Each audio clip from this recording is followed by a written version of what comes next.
I fully respect people's opinion about it, that some of the material said the next canon part of it, okay, but like from the filmmaking world that I was brought into, the TV series, the films were it.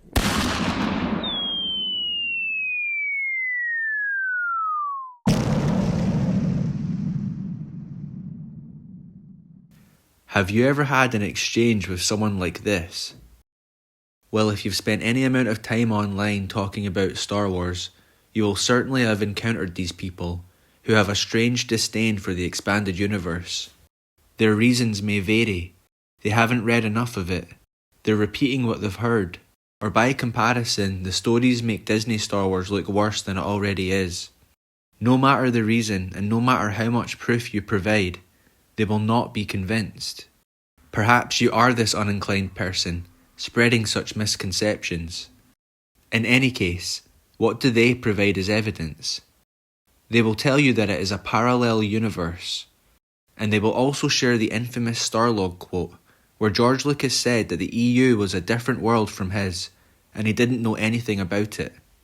I've already proven that he actually knew a lot about the EU. He was very much involved. It was authorised, approved, contributed, and utilised by him. Just watch any of my previous videos to confirm this. But do these quotes prove that the EU was never canon? First, let's take a look at the definition of the word parallel. Of lines, planes, or surfaces, side by side and having the same distance continuously between them, occurring or existing at the same time or in a similar way, corresponding. Parallel lines do not divert in separate directions or interfere with each other, but move along beside each other. You could liken them to guitar strings. They run parallel up the length of the neck, never touching, but when played together creates a chord. You might hit a wrong note occasionally, but overall it creates a beautiful melody, a full song. This is a great illustration for the EU, which enhances, complements, and ultimately expands upon the movies, a well-orchestrated symphony. This is the portion from the cherry-picked quote from Cinescape that the EU haters do not share. George said the EU does not intrude on his world, but it does intrude between the movies. Simply put, the EU is not an alternate universe, but works in partnership with George's movies. George Lucas's own company elaborated on these statements, saying, addressing Cinescape, parallel universe suggests that each universe can go in separate directions, which really isn't the case with regard to the EU. The EU is bound by what is seen in the most current version of the films, and by directives from George Lucas. In regards to the Starlog quote, George Lucas is certainly not bound by the EU, though he's certainly open to using things created in it, Aayla Secura and Coruscant's name for example. On the other hand, the quote you provide makes it sound like the EU is separate from George's vision of the Star Wars universe. It is not. The EU must follow certain tenets set by George through the films, and other guidelines that he provides outside of the films. So as you can see, sometimes the parallel lines did in fact meet. But the point here is that George had creative control and everything else was bound by his movies and directives. But that doesn't count, it's from Lucasfilm, not from George. Do you really think George is separate from his own company? They can't make statements and speak on his behalf without his approval. Leland Chee, also known as the Keeper of the Holocron, was hired to keep track of continuity. There was a tier system that was the hierarchy of canon. Some like to claim that these were multiple canons. This is false. It was an in-house way of keeping track of continuity along with the holocron database. G-canon, known as George canon, was the movie canon, which were the immovable pillars that everything else had to adhere to, and everything was considered canon as long as it didn't contradict those movies. Notice that later Dave Filoni's Clone Wars was put in a separate tier from the movies and C-canon. Its contradictions of the movies and pre-established lore would surely go against these directives of the EU. When asked if G and C levels of canon were separate, Leland Chee said there is one overall continuity. He has also stated that there is one universe.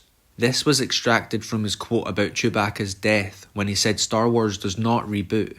One last quote from Chi stated that Star Wars had proven itself to be one singular universe, the expanded universe serving as an extension of the same universe as the films. The only things not considered canon were the stories marked with the Infinity logo. Next is a video of Leland Chi himself at a Comic-Con panel discussing the EU. Keep in mind that Dave Filoni was supposed to attend but couldn't make it. Leland Chi would have given the same answer whether Filoni was there or not. Canon, George Lucas dictates, what happens in the movies, and he's also contributing to the series. So that's always going to be at the top. Everything else falls right underneath that. It's official. It's part of the official canon. Everything is canon. The novels, the comics, the video games. It's all there. So you're saying then that all the movies, all the novels, the comics, and everything also considered part of the canon as well? Most of them. Some exceptions. You got some, things like Marvel Comics for a period were sort of being disregarded for a long period of time. And we eventually brought that back. We want it to be a continuous, one single universe where everything, we try to make things get as well as possible. And then when things crop up, we take it case by case. And here he is after Disney declared the EU as Legends, aka non-canon, saying that it was wiped away for a clean slate and that it was nice to have less baggage. The continuity, it was a bit controversial, but it got rebooted, kind of wiped clean, which I think is a good thing. And now moving forward, fingers crossed, everything is just kind of smooth from here on out. It should all line up across. That's definitely the goal. Also, but when we start with the new stuff, it's just sort of refreshing because having a clean slate, you have so much less baggage. Yeah. Still not convinced? Well then, let's address what George actually meant when he talks about different worlds. In order to understand this, we have to look at other instances where he has referred to different areas of Lucasfilm as different worlds.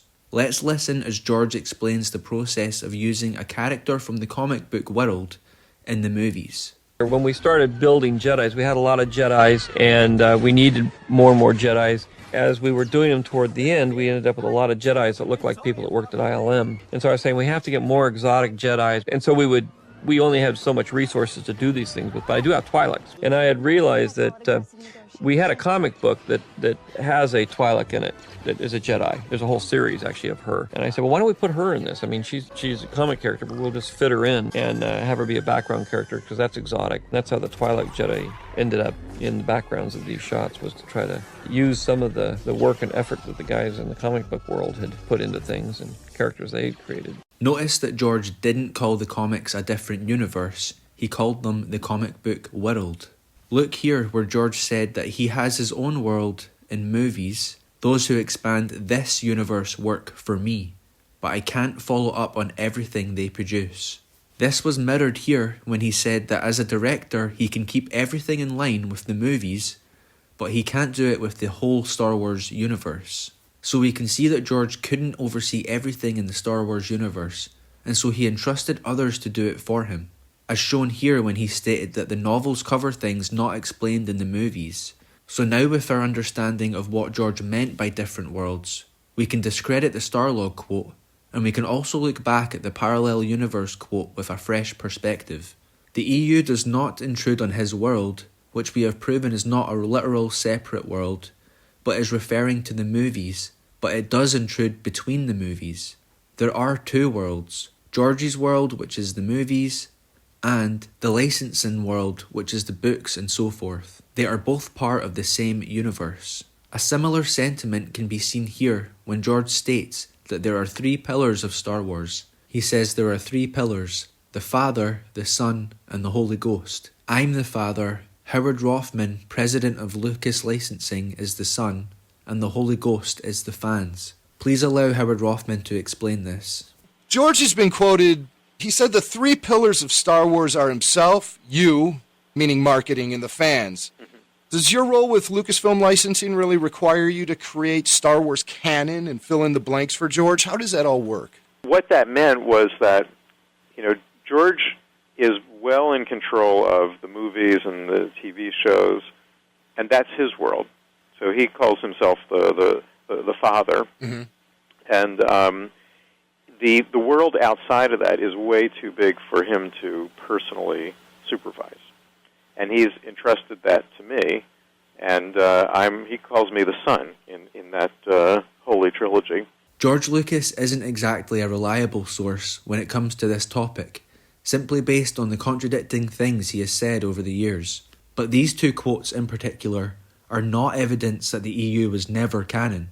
Ironically, they do the exact opposite. If you want to persist in taking them out of context and attempt to use them to discredit the legitimacy of the EU, then you also have to acknowledge these quotes from George as well.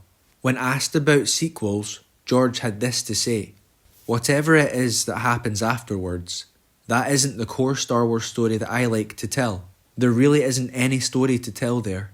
It's been covered in the books and video games and comic books, which are things that I think are incredibly creative. When the licensing people came and asked, can we do novels? I said, do sequels. During the Tribeca Film Festival, Lucas explained that his trilogy idea would have more or less picked up the mantle laid down by the Expanded Universe novels, saying, the original saga was about the father, the children, and the grandchildren."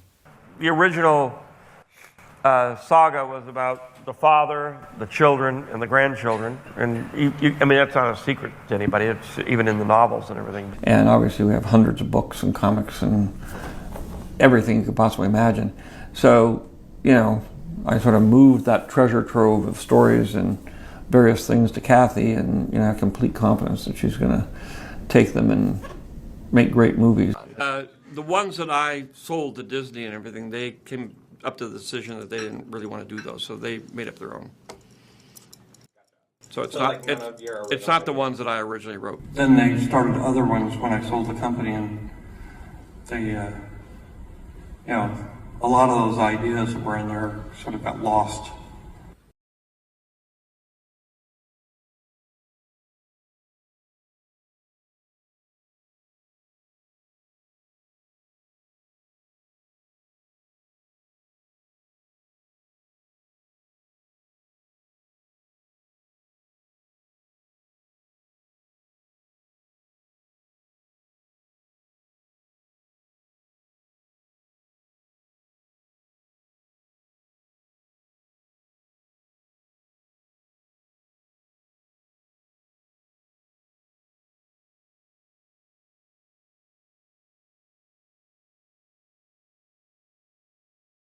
It was all canon. Everything published was canon.